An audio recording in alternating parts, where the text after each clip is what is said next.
태워버리고 살도 내장도 기름도 다 태워버립니다. 그러면은 그냥 통째로 번제단에다가 제물을 죽여서 그냥 올려놓고 태우면 될 텐데 어차피 다 태우는 건데요. 근데 왜 하나님이 그거를 전부 각을 바르게 하셨을까? 근데 그거를 재현하면서 그런 생각이 들었어요.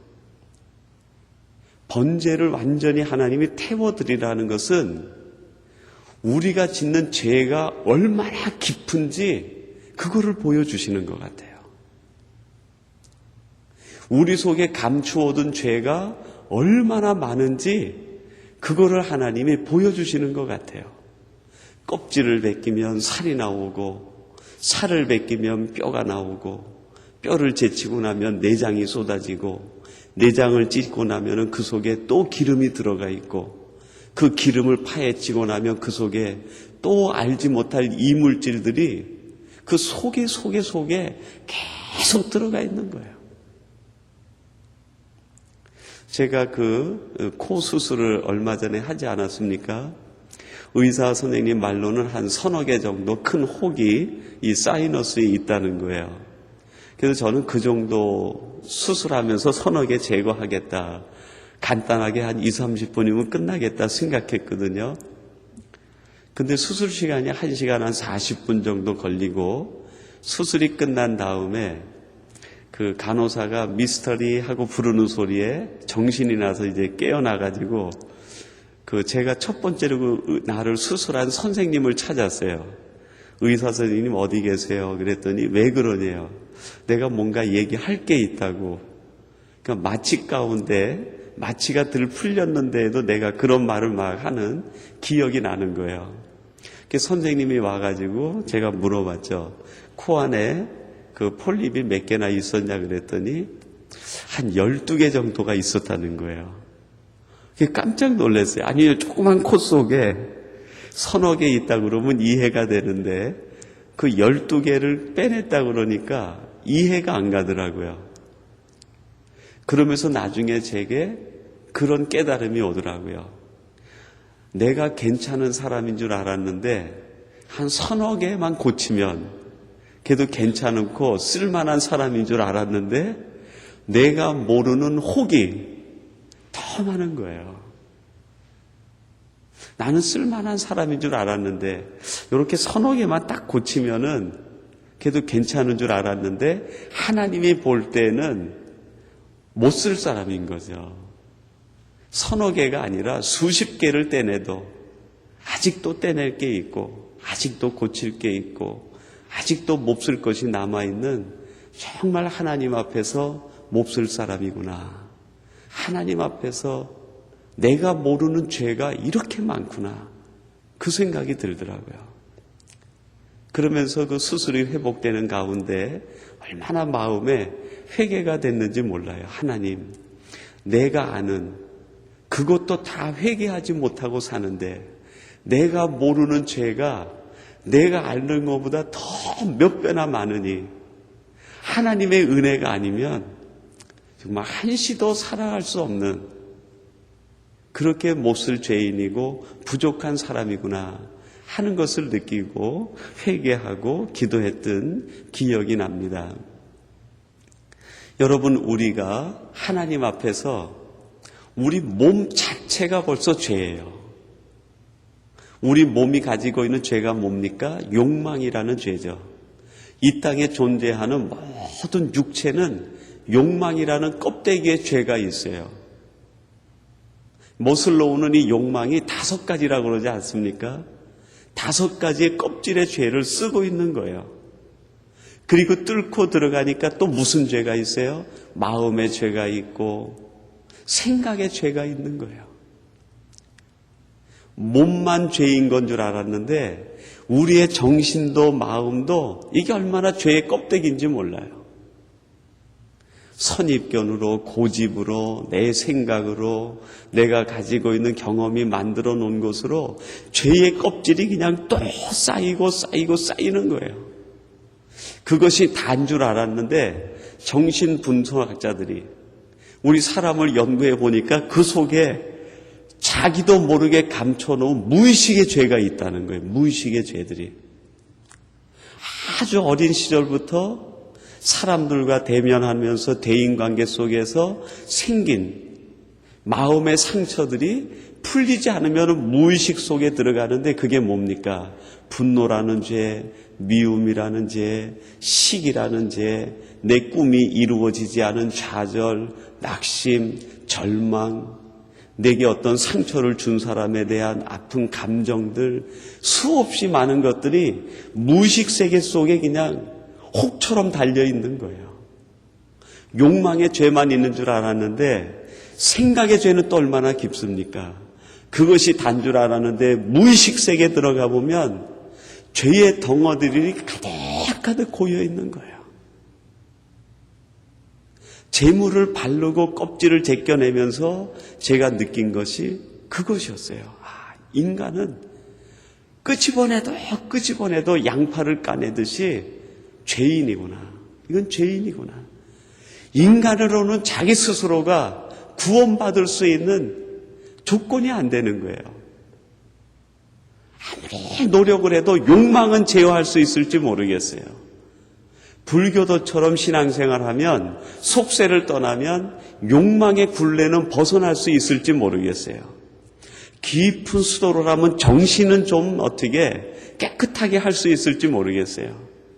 그러나 무의식 속에 원죄의 뿌리로 들어가 있는 그 죄를 어떻게 합니까? 인간의 의지와 노력과 수행으로는 방법이 없는 거예요.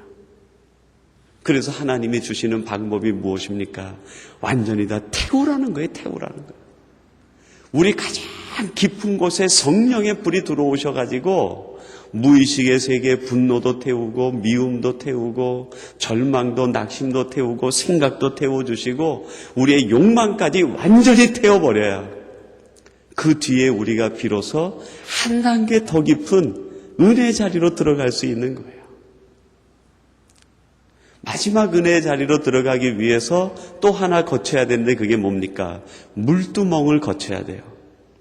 물두멍은 제사장이 들어가서 하나님의 일을 하기 전에 손을 씻는 곳입니다. 손을 씻고 제물을 잡고 하나님의 일을 하는 거예요. 여러분, 하나님의 일을 할 때 우리가 은혜를 체험해요. 세마포 포장을 들어가는 것은 주님의 은총으로 값없이 들어가는 거예요. 우리의 몸을 태우는 것은 우리의 의지와 믿음과 결단과 고백이죠. 하나님, 내가 태우겠습니다. 근데 그것만이 아니라 우리가 고백한 대로 살아갈 때 실천적인 신앙을 통해서 은혜를 체험하는 거예요. 말씀을 듣고 예배 생활하고 기도 생활하고 신앙 생활하는 것으로 하면은 깊은 은혜 속으로 못 들어가요. 힘들고 부담이 돼도 하나님이 주시는 사명에 따라 일을 해야 돼요. 내게 주신 은사가 무엇인지 분별해서 그 은사대로 일을 할 때 일함 속에서 하나님의 은혜를 체험하는 거예요. 출애굽한 여러분, 이스라엘 200만 그 모든 백성들 가운데 가장 깊은 은혜를 체험한 사람이 누굴까요? 제가 볼 땐 부사렐과 오홀리압 같아요. 그 일을 할 때, 순종의 일을 할 때. 근데 일을 할 때 어떻게 합니까? 세상적인 것 가지고는 안 돼요. 세상에서 있었던 방식은 다 손을 씻어버리고 하나님이 주시는 새로운 방식으로 하나님의 일을 할 때 이게 은혜가 되는 거예요. 교회에 어려움이 생기는 일들이 대부분 어디에서 생깁니까? 세상에서 있었던 방식으로 하나님의 일을 하려고 할 때 그 일이 어려워져요. 하나님의 일을 할 때는 세상에서 있었던 방식, 나의 경험 다 씻어버리고 하나님이 주시는 방법과 계획대로 그 일을 감당하고 순수한 마음으로 할 때 그 속에서 하나님이 받으시는 거룩한 결과가 이루어지고 그것이 우리에게 은혜가 되는 거예요. 제사장일지라도 하나님의 일을 매일매일 하는 제사장일지라도 하나님의 일을 할 때는 다시 한번 자신의 손을 씻고 정결한 마음으로 하나님의 일을 새롭게 시작하는 거예요. 습관처럼 옛날에 했던 습관으로 또 하는 것이 아니라 어제는 내가 이렇게 했지만 다시 하나님의 일을 할 때는 두렵고 떨림으로 새로운 마음으로 예수 그리스도의 보혈에 우리의 손을 담가 씻고 성령으로 우리의 손을 씻고 하나님 은혜로 우리의 손을 씻은 다음에 다시 하나님의 일을 감사함으로 감당할 때 은혜가 되고 그것이 하나님이 받으실 만한 제사가 되는 것 아니겠습니까? 여러분이 성소의 뜰을 만들게 하신 하나님의 깊은 교훈과 의미가 무엇이겠어요? 하나님은 우리들이 매일매일 더 깊은 은혜를 체험하기를 원하십니다. 말씀의 은혜, 빛의 은혜, 생명의 양식을 먹는 은혜. 그 은혜를 어떻게 누릴 수 있습니까? 인간의 힘과 방법이 아니라 예수 그리스도의 몸을 지나서 십자가를 지나야 돼요. 믿음으로 이 길을 지나서 우리 자신의 뼛속까지 무의식의 세계까지 완전히 태워버리고 매일매일 하나님이 주시는 일을 감당할 때 그 일함 속에서 순종의 섬김 속에서 가장 큰 은혜를 체험하게 되는 거예요. 말씀을 듣는 것도 은혜예요. 그거보다 더 깊은 은혜가 무엇입니까? 순종의 은혜예요. 순종은 축복을 수반합니다. 그거보다 더 큰 은혜가 무엇입니까? 매일매일 그 순종의 삶을 쉬지 않는 거예요. 변함없이 그 일을 하는 거예요. 하나님의 일이 얼마나 힘듭니까? 그 힘든 일이지만 내려놓는 것이 아니라 힘든 그 일을 순종함으로 어제와 같이 오늘과 같이 내일도 동일하게 똑같은 걸음으로 똑같은 마음으로 똑같은 자세로 일을 할 때 하나님이 거기에 예비하신 만 가지 은혜와 복을 주시는 거예요. 그렇게 만들어진 성소에 하나님의 영광 중의 구름으로 임재하지 않습니까? 그 일을 감당할 때 그 감당함 속에 하나님의 임재가 있는 거예요. 하나님의 만남을 체험하는 거예요. 모세의 얼굴이 하얗게 변형이 된 것처럼 우리의 삶도 빛날 수가 있는 거예요. 우리의 몸은 점점 쇠해갈지 모르지만 우리의 모습은 하나님이 주시는 은혜로 매일매일 밝아지는 거예요. 하루가 즐겁고 한 시간이 즐겁고 가슴이 뛰는 거예요. 왜 이렇게 즐거운지 내일이 기대가 되어지고 아침에 일어나면 오늘 하나님이 내게 어떤 일을 하실까 하루가 설레이는 거예요. 행복해지는 거죠. 오늘 예배하는 여러분들이 이 지상에서 가장 행복하신 성도님들이 되시고 오늘 하루가 여러분 삶 속에서 가장 설레이는 기쁨으로 가슴이 뛰는 하루가 되시기를 주님의 이름으로 축원합니다. 우리 같이 기도하겠습니다. 하나님 아버지 감사합니다.